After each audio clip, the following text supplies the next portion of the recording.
What will the Terps win total be this year? You are Locked On Terps, your daily podcast on the Maryland Terps.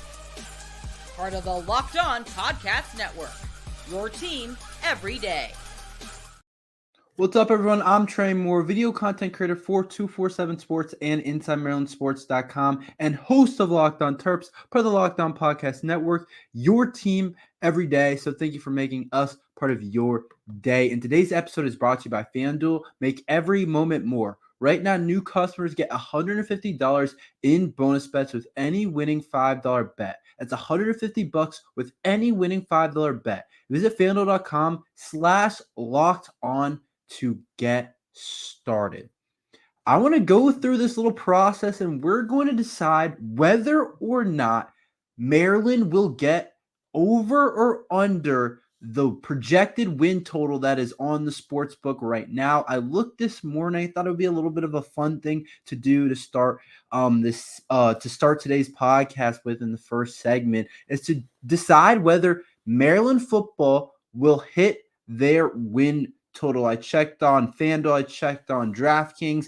The current Maryland football projected win total is at 6.5, which is interesting. It's just an interesting line.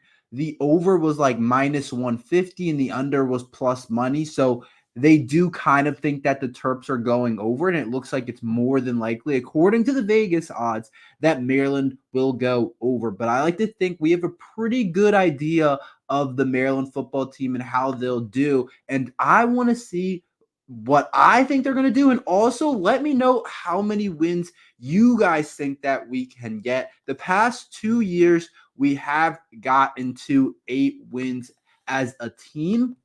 But last year the last 2 years, that includes the bowl win as well. So if you want to include the bowl wins, it's up to you. But I'm pretty sure this is a regular season total for the Terps. But let's get started with this process. I mean, it starts with the schedule and how it's decided. The biggest part of it is the schedule. And you guys have to remember that the schedule's a little bit different this year because we can play pretty much anybody in the Big Ten now. There's not the divisions.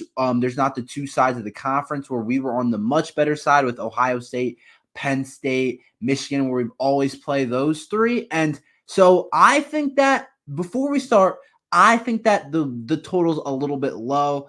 I do think they should bump it up to 7. I don't know if they only do 6.5 or 7.5. I think 7.5 might be too high. But let's go through the process. Let's go through each game, starting with week 1. I'm super excited for this to come. August 31st. It's really not as far away as you kind of think it is. August 31st against UConn Huskies. UConn. Maybe if we're playing them in basketball, it's a different situation. But in a football game, I like our guys against Utah. Against UConn, not Utah. Two different U schools. But like I said, if it's a basketball game, maybe I like UConn. But in a football game, the Terps should have absolutely no trouble winning that game against the UConn Huskies at home. It shouldn't even really be a conversation. Maryland should be favored by a lot. They should easily win that game. Those are one of those games you schedule basically to win, to get a non-conference opponent. I like it as our first game to get our feet wet, to get our starting quarterback feet wet, but we're not really going to get into that too much. We're just saying that's a win. So we're starting off with 1 win. Remember, it's 6.5. So for the over, we got to get to 7 wins. But we're starting that off with the UConn. We're starting with a win. And then it gets interesting. It gets interesting with our next game. Michigan State at Maryland, our first Big Ten game in the second week of the season. Michigan State might be better this year. They might be better than what they were last year. We beat them pretty easily last year. They didn't have the best quarterback play when they played us.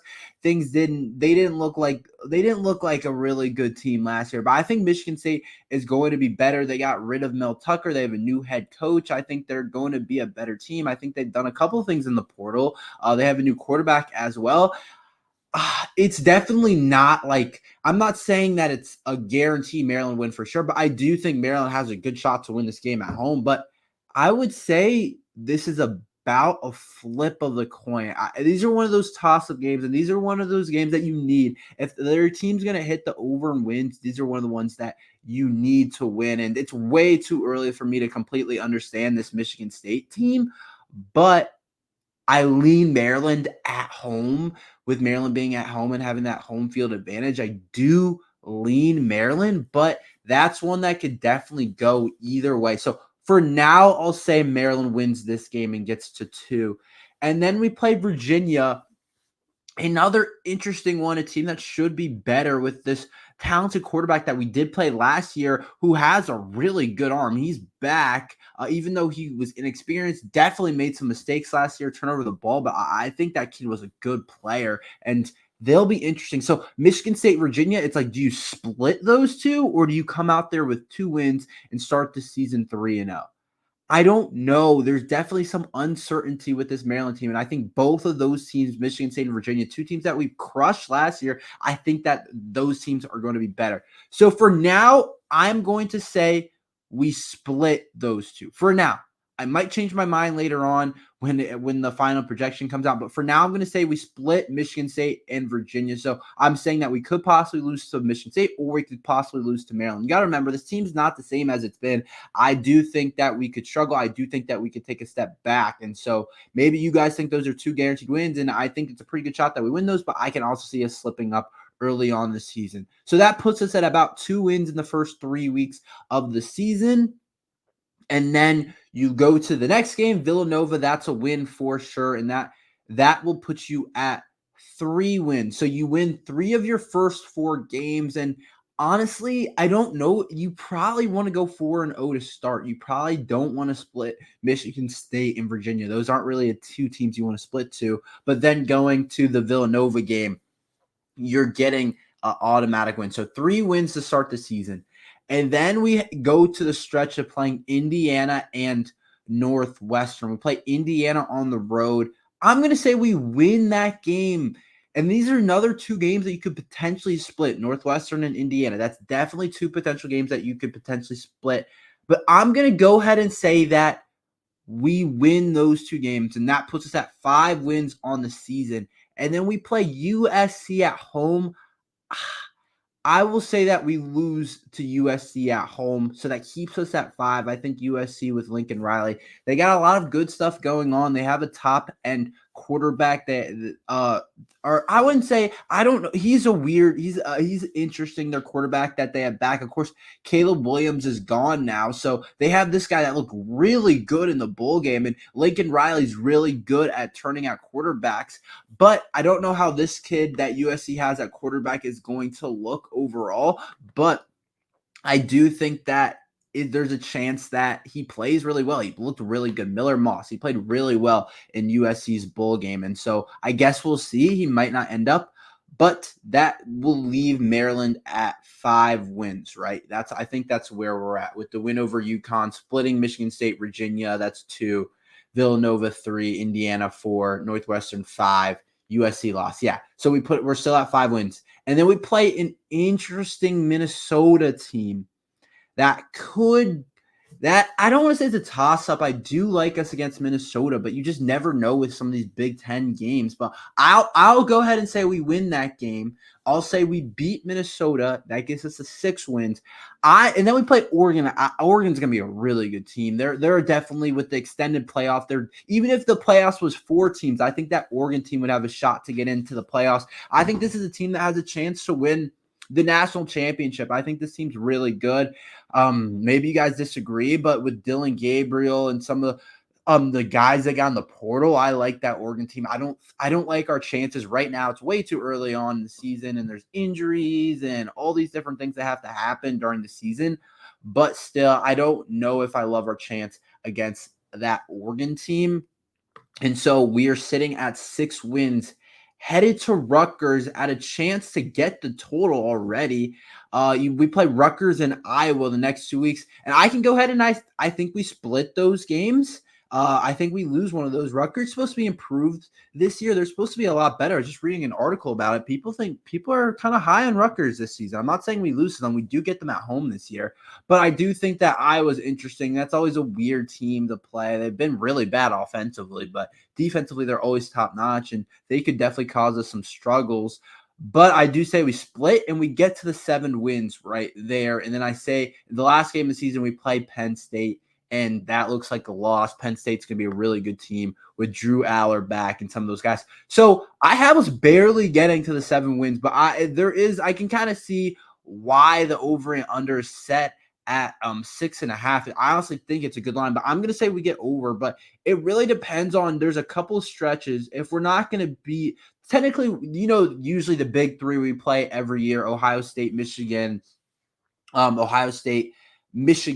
why I was forgetting one, Penn State. We usually play those 3 every single year, but now our big 3 this year is kind of Oregon and Penn State. And if you want to pencil those in as losses, which I don't know, USC at home could be an interesting game, but if you want to pencil those in as losses, then it's just how you play with the middle of the pack Big Ten teams like Michigan State, like Northwestern, like Minnesota. But if you play those games well, even if you lose to those 3, you're in a solid spot to win those games. And you cannot absolutely not lose a game to like a UConn or Villanova and have some type of huge upset. That can't happen, but that shouldn't happen. I wouldn't expect that to happen, but I think 6.5 is a pretty good line because I do expect us to drop a couple, maybe 1 or 2 of these games. Like I said, split to Indiana, Northwestern, that's a possibility. Split to Rutgers, Iowa, that's a possibility. You got to remember, this team probably might not be as good as it's been in the past couple of years, and we've barely gotten over that number. And so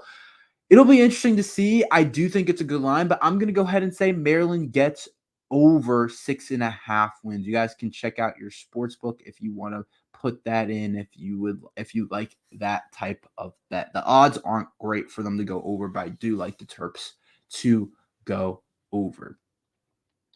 How can Maryland's defense be elite? What is the one position group that if they play good, I believe Maryland's defense is going to be really good? I will talk about that after this ad from Yahoo Finance.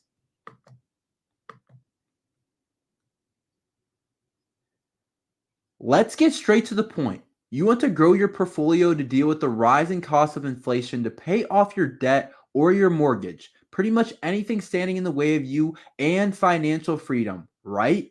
With Yahoo Finance, you can get access to the news, data, and tools that you need in order to help reach that financial freedom. For more than 25 years, Yahoo Finance has been the brand behind every great investor, whether you're a seasoned investor or you're just looking for extra guidance. Yahoo Finance gives you all the tools and data you need in one place. They're the number one finance destination, producing a holistic look at the financial news cycle, including breaking news, original editorial perspectives, analyst ratings, independent research, customizable charts, and so much more. So for comprehensive financial news and analysis, visit the brand behind every great investor, yahoofinance.com. That's the number one financial destination, yahoofinance.com. That's yahoofinance.com. I think that Maryland's defense could be the strength of this football team this coming year if one position group kind of exceeds expectations, and they have been doing that. This defense that we have is a very, very, very interesting, intriguing, whatever word you want to use. I like this group that we have on defense. I think that this Maryland defense has a lot of strengths.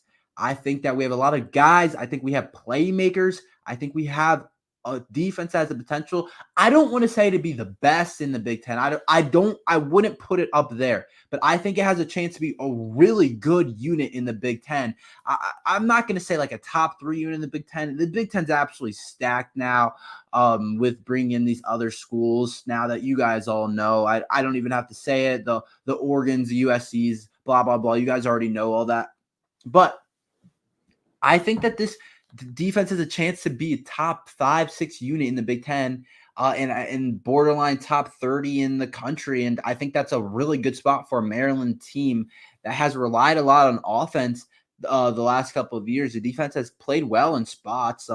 Last year against Ohio State, we held Ohio State under I don't remember the exact number, but at halftime, Ohio State, I want to say, had like 10 points overall. And we played really well against Michigan on defense and just creating turnovers. And we've played teams really well on defense. But this Maryland defense, I think this year, it's always been good in spots in the last couple of years. But I think this defense has a chance to be relied on if one position group is elite. And the reason I think that is it starts up front with us. We bring nearly everybody back up front, and that's what excites me about the Maryland defense. And I love the way the defensive line unit, I love the potential of that defensive line unit. I think they have the chance to be a really good group up front, starting with the interior on the defensive line unit. Tommy Aking-Basote has been a starter for a while now, and then Jordan Phillips, man, I tell you, that kid has a chance to be a really good player. I mean, I think he already has been a good player for us, but he's a chance to be an elite player now. And both of those guys are back inside in Taze Johnston too, and Isaac Bunyan as well. Those guys are back inside for Maryland football. And I think they have a chance to do some really good things for the Terps. And that interior defensive line. And on the edge, we bring everyone really back as well with Quayshawn Fuller, I think, has a chance to take another step. And Donald Brown. Donald Brown was really highly rated on PFF. He played elite a lot of the time, and he's been really good. And then we also have some younger players. Kellen Wyatt's not young anymore, but he has a chance to continue to get better. And then we have some younger guys that I really like in that room. And then the linebacker room, even though we lose Sean Barham, Ruben Hippolyte was our best linebacker last year. He was our third team all Big Ten type of guy. Fanaje Gote has a ton of experience. Caleb Wheatland's a talented junior now. It's been playing since he's been a freshman. I like that linebacker room. A lot, and I think that they have a chance to be a good room overall. And then there's young guys in that room as well. I think Michael Harris, he's young. He's a young linebacker that I think has a chance to play. And then skipping over the position group that I think has the potential to struggle, but going on to the other position groups at safety, I love it. I think we have one of the best safety duos in the Big Ten, and Dante Trader and Glendon Miller. And so the question mark is in that cornerback room. If the Maryland cornerbacks, that inexperienced group that we don't know exactly who the starters are going to be, if that group can be good, they don't have to be elite, they don't have to be difference making. If that group can be pretty good and better than what we kind of think they might be, I like our chances to be a really top end unit. I think we're really good in a lot of spots, but of course we lost both of our quarterbacks to the NFL draft. But I think that if those guys can be good, and I've heard really good things about Perry Fisher this spring. I keep wanting to say this summer now that it's kind of summertime, but this spring, I've heard really good things about him. And Jalen Husky, the transfer from Bowling Green, if those guys can be good players, those are kind of the two guys that look like they're going to start on the outside for us. But if those guys are good players and those guys take a step up and really grow into that role, then I like our chance to be a top 5-ish, top 6-ish unit in the Big Ten, because I think if the defensive line unit they bring everybody back. There's no really excuse for that unit not to be good. And that group showed up sometimes last year.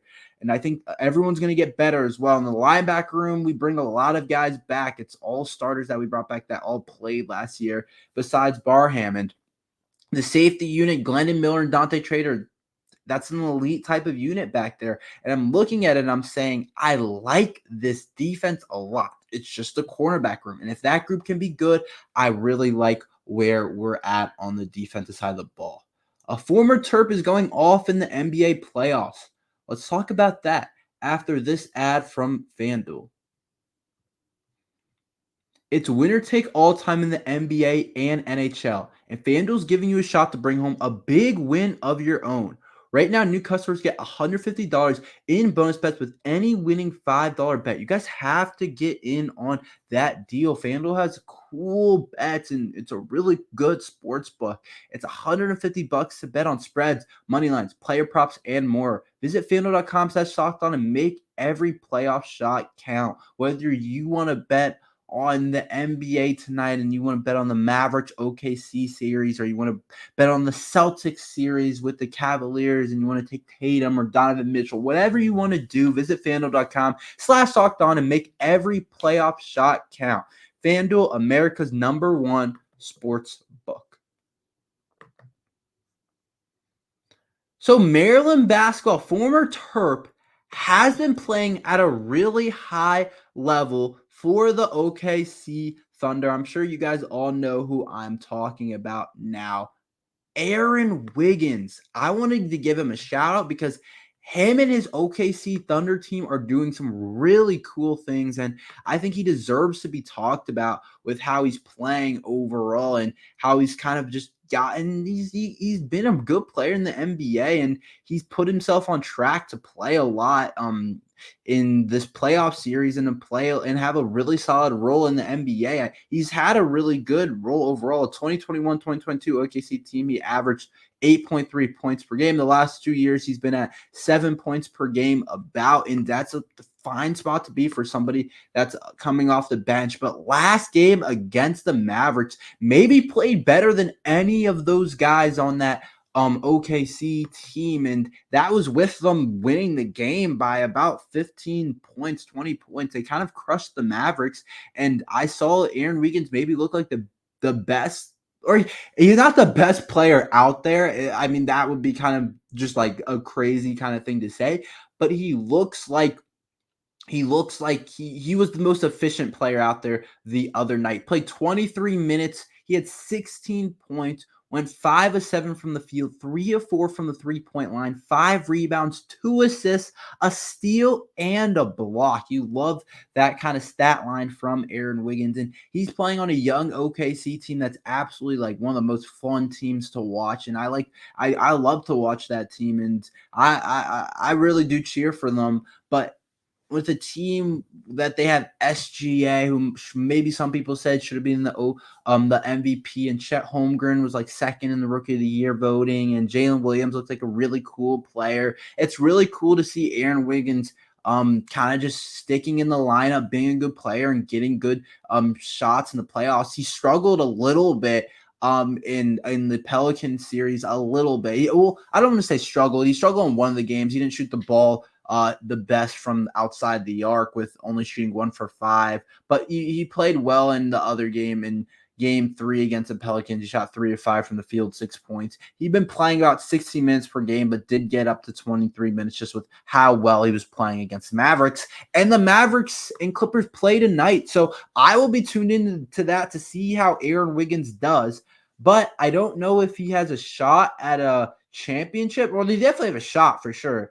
But it'll be interesting to see what happens with that OKC team. A lot of people think it's like the Celtics to lose, and that's kind of what it is, to be honest. But it'll be interesting to see with that OKC team. But if Aaron Wiggins gets a ring, we will be talking about that, and I will be congratulating him and just talking about and giving him props. Just thinking about his Maryland days and what he did at Maryland. It's pretty cool what he's doing now for the OKC Thunder. And the Maryland days were kind of a while ago now, and hopefully some of the guys that we brought in this year can fill that role that he was kind of playing for us. But he was kind of I don't want to say unexpected, really good player, but I didn't expect him to be as good of a player in the NBA as he kind of has taken on. But his game does fit in the NBA. Not everyone can handle the ball and go get 30 points per game and be Jalen Brunson and SGA and Luka Doncic and Kyrie Irving and those guys. Or not everyone can be that type of center that can change the game like Joel Embiid or Jokic or whatever it is. Some guys are just going to be like Aaron Wiggins, 3-and-D guys that play their role, do the right thing. And he's learned how to do that. He's learned how to play a role. And I think that's important in the NBA. And that's what wins in the NBA. You need guys that can play their role. And seeing him go for 16 points, shooting 3 of 4 from the 3-point line, I just remember when he used to shoot the ball at Maryland, I used to be like, dang, I felt like he was a really good shooter of the basketball at times. And with his size and length, I'm just glad to see Maryland guys make it. I know sometimes it's hard. It's hard for those guys to make it. It's hard overall, but to see him play well in the NBA, it's pretty cool. That's all we have for today. Thank you for listening to Locked on Terps. Make sure you like and subscribe. We're here every day talking Maryland football and basketball. So thank you for listening to Locked on Terps.